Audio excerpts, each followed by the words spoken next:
Boa noite. Neste trabalho, nós vamos abordar sobre o hipotireoidismo. O sistema anatômico que é acometido pelo hipotireoidismo é a tireoide. A tireoide, ela é uma glândula localizada na frente dos anéis da traqueia, entre o pomo de Adão e a base do pescoço, e ela pesa aproximadamente entre 15 a 25 gramas em um adulto. Ela possui a forma de um H ou de uma borboleta e consiste no istmo central com dois lobos, um em cada lado. Ela está fixada à laringe por um tecido conjuntivo e se movimenta com a deglutição. A tireoide, ela também produz hormônios responsáveis pelo controle do organismo.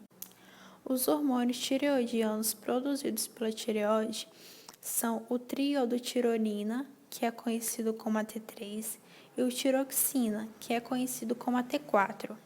Ambos são responsáveis por diversos controles do organismo. A função da tireoide é controlada pela glândula hipófise, localizada no cérebro. A hipófise produz o hormônio estimulador da tireoide, que é o TSH, que induz a tireoide a produzir a T3 e a T4. A glândula tireoide, ela age na função de órgãos importantes, como o coração, o cérebro, o fígado e os rins. Ela também interfere no crescimento e desenvolvimento das crianças e adolescentes, também na regulação dos ciclos menstruais, na fertilidade, no peso, na memória, na concentração, no humor e no controle emocional. Ela também controla o armazenamento e a utilização de iodo e cálcio.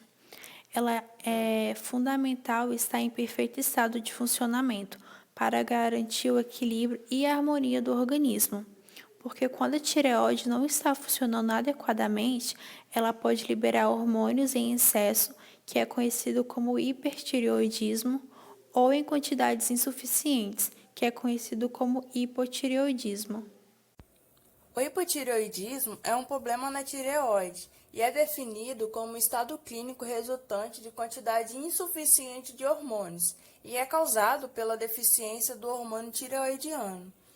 Na maioria das vezes, o hipotireoidismo é causado por uma inflamação denominada tireoide de Hashimoto, que é uma disfunção autoimune, causada por um erro do sistema imunológico.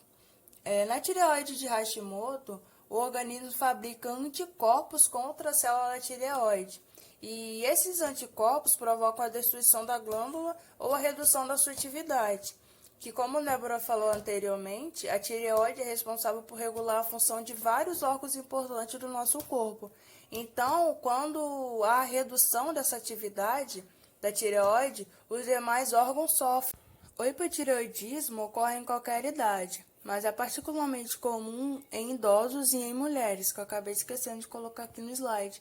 Mas estudos revelam que de uma em cada 10 mulheres com mais de 65 anos tem um valor do TSH elevado e que na maioria das vezes não apresentam nenhum sintoma ou apresentam sintomas de forma bem sutis, o que pode dificultar no diagnóstico, porque o idoso tem várias morbidades e alguns sintomas podem não estar diretamente ligados com o hipotireoidismo.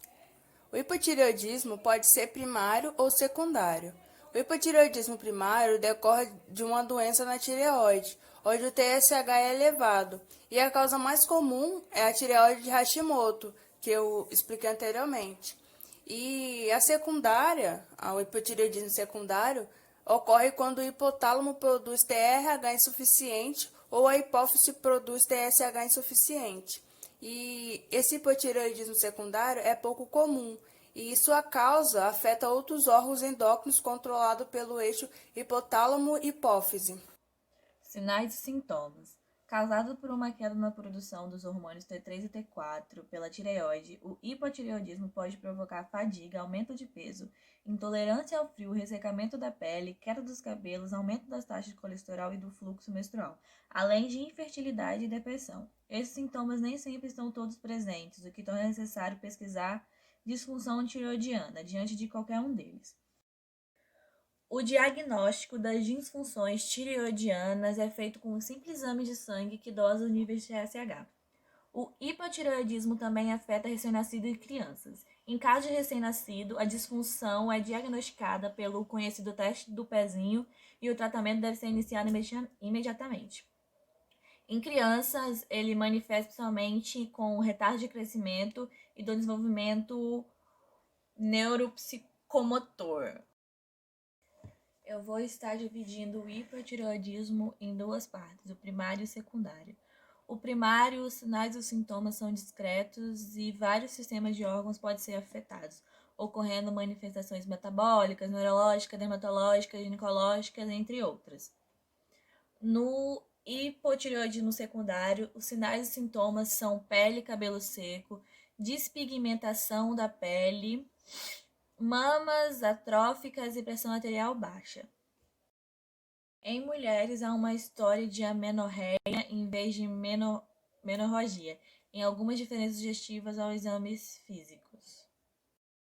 Algumas formas de prevenção do hipotireoidismo são manter uma alimentação equilibrada e também praticar exercícios físicos. Após os 40 anos de idade, a dosagem do TSH, que é o hormônio estimulante da tireoide, onde regula a produção do T3 e T4, deve ser medida regularmente. E o fator alimentar mais importante para a formação dos hormônios T3 e T4 é a ingestão adequada de iodo, que para se resguardar a tireoide são recomendados 150 microgramas por dia. Esse mineral ele aparece em boa quantidade no sal de cozinha, em frutos do mar, em peixes como a cavala, o salmão, a pescada e também o bacalhau. O tratamento da doença é feito com o uso diário de levotiroxina na quantidade prescrita pelo médico até que as concentrações de TSH estejam de médias anormais. Para se reproduzir o funcionamento normal da tireoide, esse medicamento deve ser tomado todos os dias, em jejum e no mínimo meia hora antes do café da manhã, para que a ingestão de alimentos não diminua sua absorção pelo intestino. Outros medicamentos devem ser ingeridos pelo menos 1 hora após a levotiroxina, para que não atrapalhe a absorção dela. E se o paciente estiver usando a medicação regularmente, e dessa forma mantendo os níveis do hormônio dentro dos valores normais, quem tem hipotireoidismo pode levar uma vida saudável, feliz e completamente normal. Para evitar as complicações das disfunções tireoidianas, basta que o paciente siga as prescrições do seu médico, tomando o medicamento de forma correta e constante.